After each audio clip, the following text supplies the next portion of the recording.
The Galactic Conference of Species was, as usual, a complete circus of evolutionary endpoints. Imagine, if you will, a room filled with beings who each thought they were the universe's gift to existence. Now add bureaucracy, political posturing, and enough translators to make a supercomputer cry.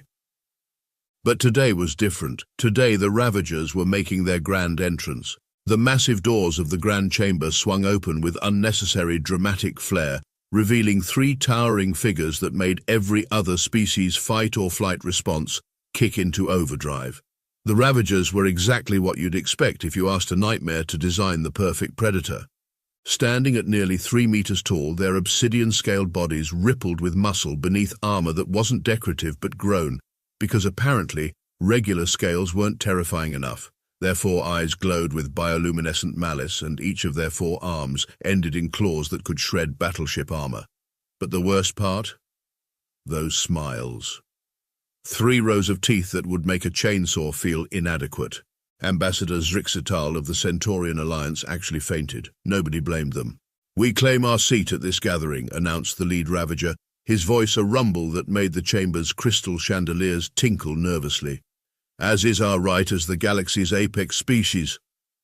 The various ambassadors, representatives, and delegates shuffled uncomfortably in their seats. Nobody wanted to be the one to tell these walking death machines that technically they needed to file paperwork first. The bureaucratic union of Rigel would have an aneurysm if proper protocols weren't followed, but they seemed suddenly very interested in their datapads. The Ravagers took their self-assigned seats, which happened to be right in the center of the chamber. Several smaller species immediately requested seat reassignments to the furthest possible positions. "Now then," the lead Ravager continued, clearly enjoying the terror he was spreading, "we shall discuss the matter of our hunting territories. We require space." That's when the chamber's doors opened again. "Sorry we're late. Traffic was absolute murder in the Orion Arm. You would not believe how many solar storms we had to navigate around."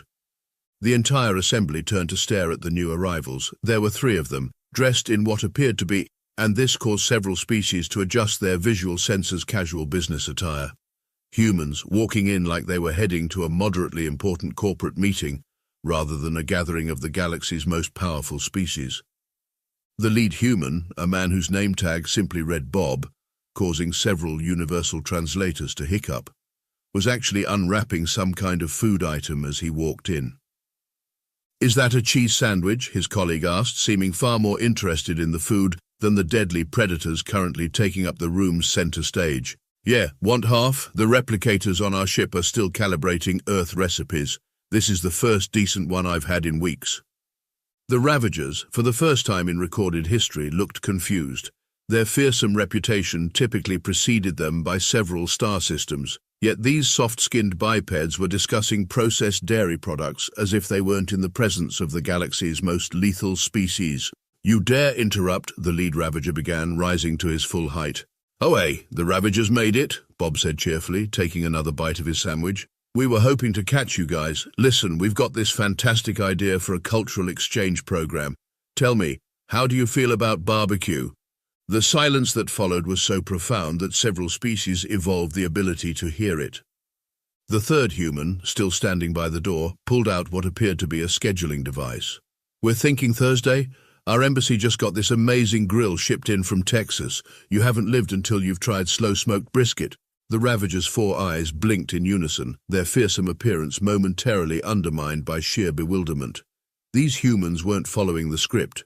They were supposed to cower, or at least show a minimal amount of survival instinct. Instead, Bob was brushing sandwich crumbs off his tie and asking if anyone knew where to find decent coffee in this sector of space. The rest of the galactic delegation watched this exchange with a mixture of horror and fascination, like witnessing a small puppy try to befriend a supernova. Several species began discreetly placing bets on how long the humans would survive. Little did they know this was just the beginning of a very interesting diplomatic relationship. The lead Ravager, who introduced himself as High Commander Vexatal, decided it was time to put these upstart humans in their place. Rising to his full height, he activated his species' natural bioluminescent threat display, causing patterns of deadly warning colors to ripple across his scales. "You address the apex predators of the galaxy with such casualness." His voice dropped to a menacing growl that had caused countless species to experience spontaneous bladder failure. Bob looked up from his phone, where he appeared to be playing some sort of game involving colorful candy.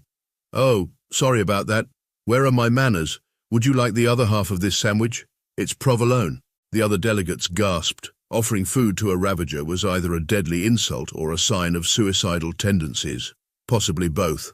Vexithal's massive claws extended with a sound like unsheathing swords. "Perhaps you don't understand your position, tiny prey species. We have hunted beings twice your size for sport." "Only twice?" asked Bob's colleague, genuinely curious. "That's neat. Hey, Bob, remember that time your grandmother went moose hunting? How big was that one again?" "Oh man, Grandma Betty's legendary moose. That thing was huge. She tracked it for 3 days in the Alaskan wilderness. Had to drag it out herself too. Wouldn't let anyone help. Said it would spoil the experience." Bob chuckled, completely ignoring the increasingly agitated ravager looming over him. Vexithal slammed all 4 hands onto the conference table, leaving deep claw marks in the supposedly indestructible material. Several smaller species dove under their seats. "You mock us," he snarled, his breath hot enough to fog the human's glasses.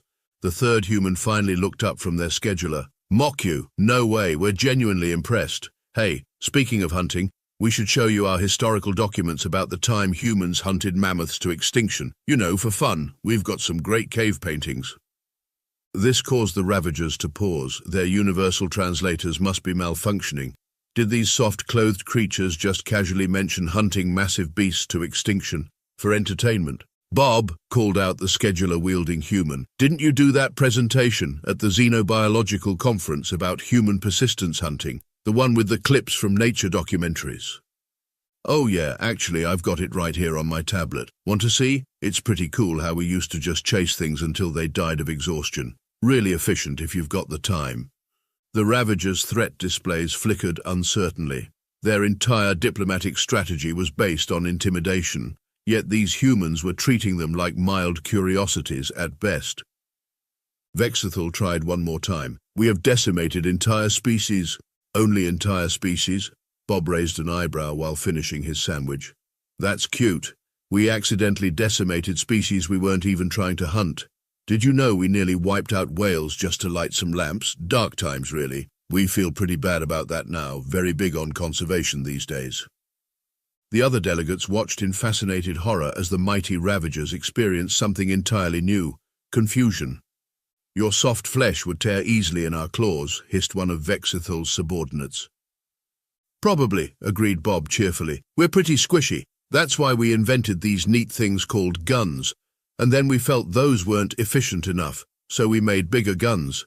And then nuclear weapons, and then we felt really bad about those too. We're working on it. We've got some impulse control issues as a species." "Which reminds me," added the human with the scheduler, "we really should finalize this dinner plan. We're thinking of serving something called ghost peppers as an appetizer. You know, start things off with a bang." The Ravagers huddled together, speaking in rapid, hushed tones. These humans were clearly insane. They spoke of extinction-level hunting with nostalgia, treated apex predators like dinner-party guests, and seemed to have no concept of proper terror. When they turned back, Vexithal's voice had lost some of its menacing edge. "We will consider your invitation." "Great," Bob beamed, pulling out his own scheduler. "And don't worry about dietary restrictions. We humans can cook pretty much anything. Comes from being adaptable omnivores. Though between you and me, I think the vegans might be onto something." Back on their flagship, the Ravagers held what had to be the most unusual war council in their species' history. The massive chamber, decorated with the bones of their most impressive kills, seemed somehow less intimidating after their encounter with the humans. "It must be a trap," declared Subcommander Zaxakar, pacing on all sixes, having dropped to his auxiliary limbs in agitation. "No species invites predators to dinner unless they plan to poison them." Vexital sat on his throne of compressed battlefield armor, scrolling through the official dinner invitation on his datapad. The humans had sent it with something called emoji decorations. "The research team has analyzed their chemical composition," reported Science Officer Nixital. "Humans are indeed omnivores, but their digestive system is remarkable. They can process substances that would kill most species. They deliberately consume fermented items for pleasure." For pleasure, several ravagers hissed in disbelief. There's more, Nixital continued, her scales shifting nervously. They regularly ingest capsaicin for entertainment. They introduce toxic bacterial cultures into their food to enhance flavor. They drink liquid stimulants that would stop most hearts, and they call it breakfast. Meanwhile, across the galaxy's diplomatic sector, an unprecedented betting pool was forming. The Galactic Exchange's odds makers were working overtime. 2,000 credits on the humans serving something that burns the Ravagers' mouths, shouted a Centaurian delegate. 3,000 on the Ravagers fleeing before the main course, countered an Andromedan. The Rigelian Bureaucratic Union, normally strict about gambling regulations, was too busy placing their own bets to enforce any rules. Back at the human embassy, preparations were in full swing. Bob stood in the massive kitchen, reviewing plans with his team. "Okay, folks, we've got to nail this," he announced, looking over the prep stations. "First impressions are everything. The anthropologists say the Ravagers value displays of hunting prowess, so we're going full Texas barbecue competition on this one." "Sir," called out one of the chefs, "the ghost pepper sauce is ready for testing. We've had to add warning labels in 3 languages. "Perfect, and the brisket. Been smoking for 12 hours already. We're using that old family recipe you provided." Bob nodded approvingly. "Remember, we're not just cooking dinner. We're demonstrating humanity's mastery over fire, meat, and technically dangerous substances. Let's show these apex predators how we do things on Earth." The Ravager High Council continued their debate. "They sent us their menu," Zaxkar announced. "I don't understand half these words. What's a chipotle?" "According to their data, it's a smoke-dried jalapeno," Nixital explained. "Humans intentionally set their food on fire before eating it, sometimes twice." Vexathol leaned forward on his throne. "And this barbecue process? They take meat, apply heat and smoke for extended periods, and add various compounds to enhance flavor. The process can take Earth days. They've turned slow death into a culinary art form." The council chamber fell silent as this information sank in. "They're either the most brilliant trap-makers in the galaxy," Vexathol mused, "or they're exactly as insane as they appear to be." A junior officer burst into the chamber, looking distressed. "High Commander, we've intercepted communications. The humans are discussing something called competitive eating contests. They turn consumption into a sport." In the embassy kitchen, Bob's phone chimed with a message. "Good news, everyone. The Ravagers have officially accepted. They're bringing something called ceremonial hunting trophies to display." "Should we be concerned?" asked his assistant. "Nah, we'll just put up some of our family hunting photos. My uncle's marlin collection should do nicely. Oh, and Grandma Betty's moose head."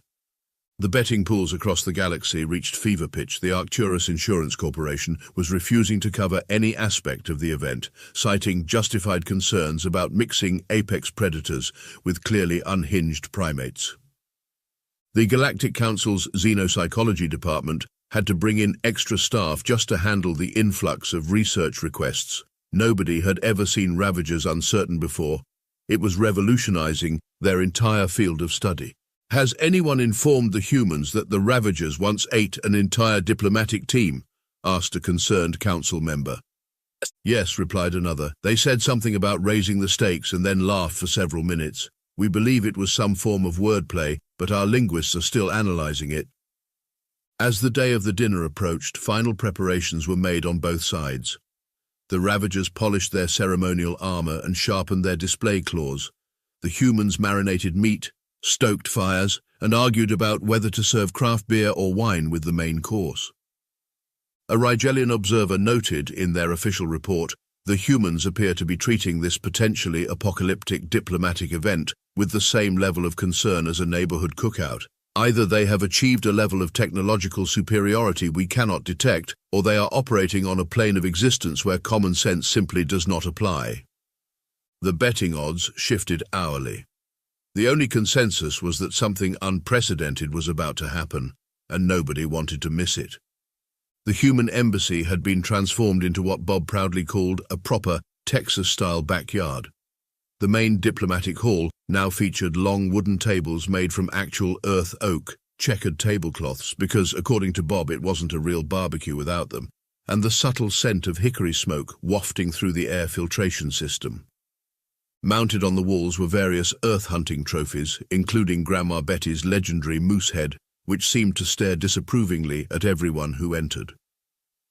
The Ravager's own trophies would have pride of place on the opposite wall, creating what Bob called a nice, balanced atmosphere of mutual appreciation for killing things.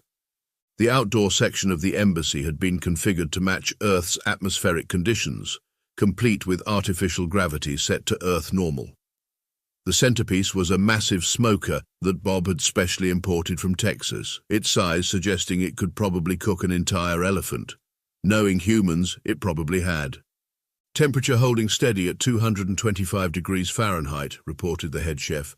Brisket's looking perfect, ribs are almost done, and the ghost pepper sauce has already melted 3 sampling spoons. The Ravagers arrived precisely on schedule, their massive transport ship casting a shadow over the embassy's landing pad. They emerged in full ceremonial armor, carrying display cases containing what appeared to be the skulls of various extinct species. "Welcome," Bob greeted them at the door, wearing an apron that read, "Kiss the cook at your own risk." "Love the armor. Really brings out the bioluminescence in your scales."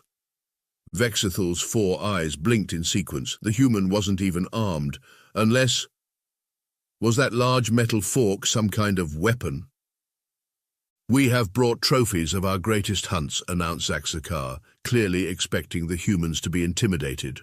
"Awesome, we've got wall space right next to my uncle's marlin collection. You know, the funny thing about marlin fishing, sometimes they jump right into the boat and stab people. Makes the hunt more exciting, right?" The Ravagers exchanged glances. These humans spoke about being impaled by prey as if discussing the weather. As they moved to the dining area, various earth food aromas hit the Ravagers' sensitive olfactory organs. Their universal translators struggled to process Bob's enthusiastic explanations. "So this first course is just a little something to wake up the taste buds. We call them atomic wings. Don't worry, no actual atomic material involved, just ghost peppers and Carolina Reapers." "These plants," Nixital asked cautiously, "they are deadly." "Oh no, they just cause intense pain and sometimes hallucinations. We breed them specially to be extra potent, for fun." The Ravagers watched in horror as Bob casually popped one of these pain-inducing morsels into his mouth. "Perfect heat level," he declared, while his face turned slightly red.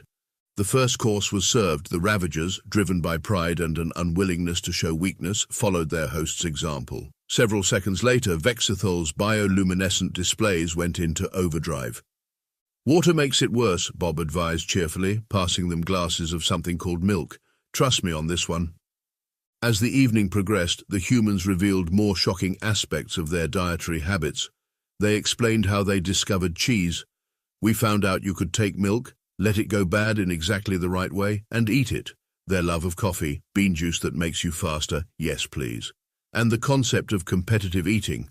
The record for hot dogs is 76 in 10 minutes. "But the real pride and joy," Bob announced as the main course arrived, "is this brisket, smoked for 16 hours at low temperature. We basically took one of the toughest parts of the cow and showed it who's boss through sheer patience." The Ravagers, still recovering from the atomic wings, watched as slices of perfectly smoked meat were placed before them. The humans had turned slow cooking into psychological warfare against food. "You torture your food before eating it?" asked Zaxakar, both horrified and impressed. "Torture? Nah, we prefer to call it tenderizing with extreme prejudice. Wait till you hear about what we do to lobsters." As the Ravagers cautiously sampled the brisket, their expressions shifted from suspicion to surprise to something approaching respect. The meat was perfectly cooked, seasoned with a complex blend of spices that their sensors couldn't fully analyze. "This is how we usually prefer our meat," Bob explained, slicing into his portion.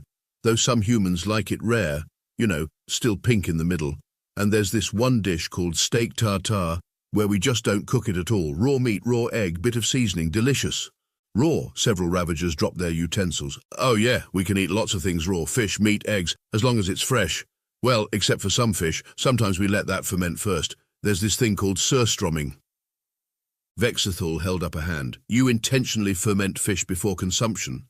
"Sure, along with vegetables, dairy, beans, pretty much anything, really. If it exists, someone somewhere has probably fermented it and turned it into a delicacy." Bob took a sip of his beer, another fermented beverage, as he'd cheerfully explained earlier. The Ravagers were beginning to understand why the humans had seemed so unafraid during their first meeting. Any species that deliberately cultivated pain-inducing plants for snacking, aged their food until it chemically transformed, and showed such dedication to the art of slow-cooking meat wasn't to be trifled with.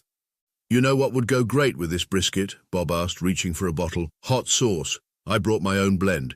It's got 7 different types of peppers and a hint of garlic.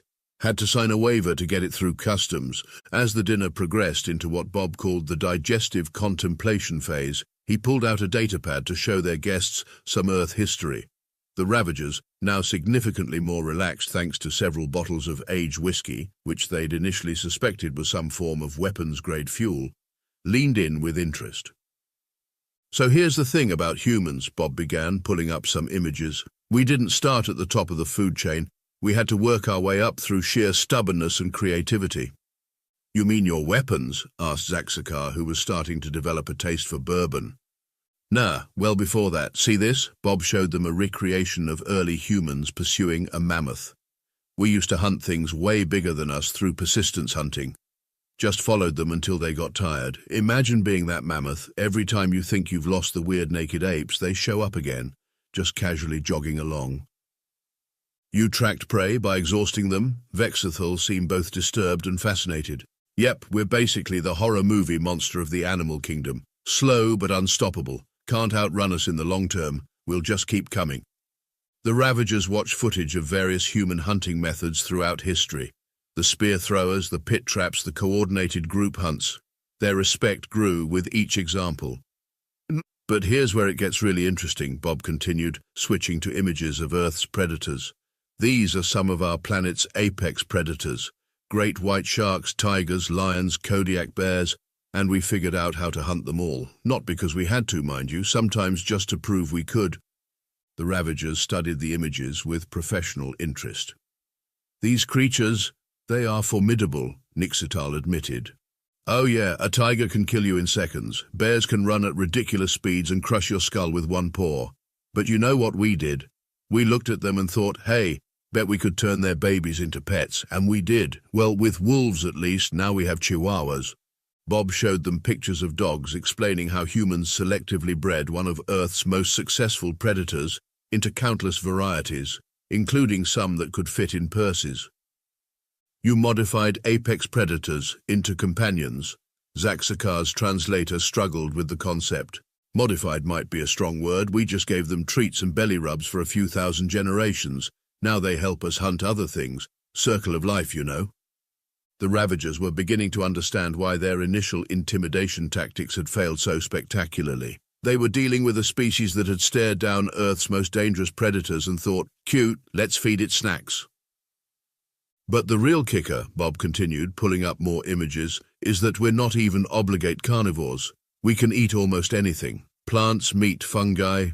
There's probably someone somewhere trying to figure out how to make rocks edible right now. We've got colonies of bacteria living in our guts that help us digest things that would kill most species." Vexathal, who had moved on to trying something called tequila, nodded thoughtfully. "This explains much about your species' approach to diplomacy. Right? When you can eat everything, suddenly the galaxy becomes a lot less intimidating and a lot more delicious." The power dynamic in the room had shifted subtly but significantly. The Ravagers were no longer seeing humans as potential prey, or even as equals, but as something entirely new, a species crazy enough to chase animals until they died of exhaustion, tough enough to digest almost anything, and innovative enough to turn predators into pets. "You know," Vexathal said, examining his glass of whiskey, "perhaps we should discuss that cultural exchange program you mentioned." "Great idea," Bob beamed. "We could start with a cooking class. Ever heard of something called fugu? It's this fish that's super poisonous unless you prepare it just right. We turned it into a delicacy." The Ravagers' universal translators gave up entirely at this point, but they got the general idea. They were dealing with a species that not only survived, but thrived by turning everything, even things that could kill them, into either food, pets, or sporting opportunities. To adaptability, Vexathal raised his glass in what he'd learned was a human tradition. "And to new friends," Bob responded. "Now, who's ready to hear about this thing we invented called a chili cook-off?" The next Galactic Council meeting was a spectacle that would be recorded in history books across multiple star systems. The Ravagers arrived not in their traditional battle armor, but wearing what appeared to be matching Hawaiian shirts, a gift from their new human allies. The betting pools across the galaxy collectively crashed when Vexithal and Bob walked in sharing something called beef jerky, while discussing the finer points of slow smoking techniques. You should see what they do with something called a smoker box, Vexithal was explaining to a thoroughly confused Centaurian delegate. The patience required to maintain optimal temperature for 20 Earth hours, truly a hunt of endurance. The Rogelian Bureaucratic Union had to create an entirely new classification system just to categorize the alliance documents between humans and Ravagers. Nobody had ever seen a peace treaty that included recipe exchanges as mandatory articles. Let me get this straight, the council head spoke carefully. You're proposing joint hunting expeditions? With a culinary focus, Bob clarified. The Ravagers have some amazing techniques for tracking prey across asteroid fields, and we've got some fantastic marinades that would work great with space game. The alliance turned out to be more than just a culinary exchange. The Ravagers brought their extensive knowledge of tracking and hunting, while humans shared their expertise in turning literally anything into either food or entertainment, preferably both. News spread across the galaxy about the first joint human-Ravager barbecue competition. The event had to be held in a specially reinforced station after someone mentioned the concept of deep frying to the Ravagers. The resulting fusion cuisine created several new entries in the galactic database of technically not weapons. The xenopsychology department had to revise their entire understanding of predator species psychology. The sight of Ravager warriors enthusiastically participating in something called a chili cook-off challenged every existing theory they had. They've started a restaurant chain, reported one thoroughly confused analyst. The humans are teaching them about franchising opportunities and something called secret sauce. The other species watched in amazement as the most feared predators in the galaxy began taking cooking classes. Hunting grounds were being converted into culinary academies. Battle cruisers were being retrofitted with industrial kitchens. The humans have introduced them to competitive eating contests, whispered a horrified Andromedan observer. They're combining their natural competitive instincts with human dietary capabilities. Do you have any idea what this means? The implications were indeed far-reaching. Other predator species began approaching humans for cultural exchanges, leading to an unprecedented era of gastronomic diplomacy. The galaxy watched in equal parts horror and fascination as humans taught apex predators about the concept of food blogs. In the human embassy, Bob was reviewing plans for the first intergalactic food festival, while Vexithal examined something called a pizza menu with intense concentration. You put pineapple on a flatbread with meat and cheese? The Ravager commander sounded intrigued rather than horrified, which said everything about how much things had changed. That's actually our most controversial food item, Bob explained. Started more fights than our entire military history. The final proof of the Alliance's success came when Ravager ships began broadcasting cooking shows instead of threat displays. Their traditional war chants were gradually replaced with heated debates about proper grilling temperatures. As Bob watched Vexithal carefully flipping burgers on the embassy's grill, the Ravager commander had insisted on learning proper technique. He couldn't help but smile. Who would have thought that humanity's greatest diplomatic achievement would come not from their strength or technology, but from their weird relationship with food? You know, Vexithal mused, perfectly timing the flip of a patty, perhaps we weren't the apex predators after all. You humans. You didn't just hunt. You turned hunting into an art form, then into a social activity, then into entertainment. That's humanity for you, Bob replied, preparing to explain the concept of tailgating parties. We've never met something we couldn't either eat, befriend, or turn into a competitive sport. The galaxy would never be the same, but maybe that was for the best. After all, it's hard to start a war when you're too busy arguing about barbecue techniques.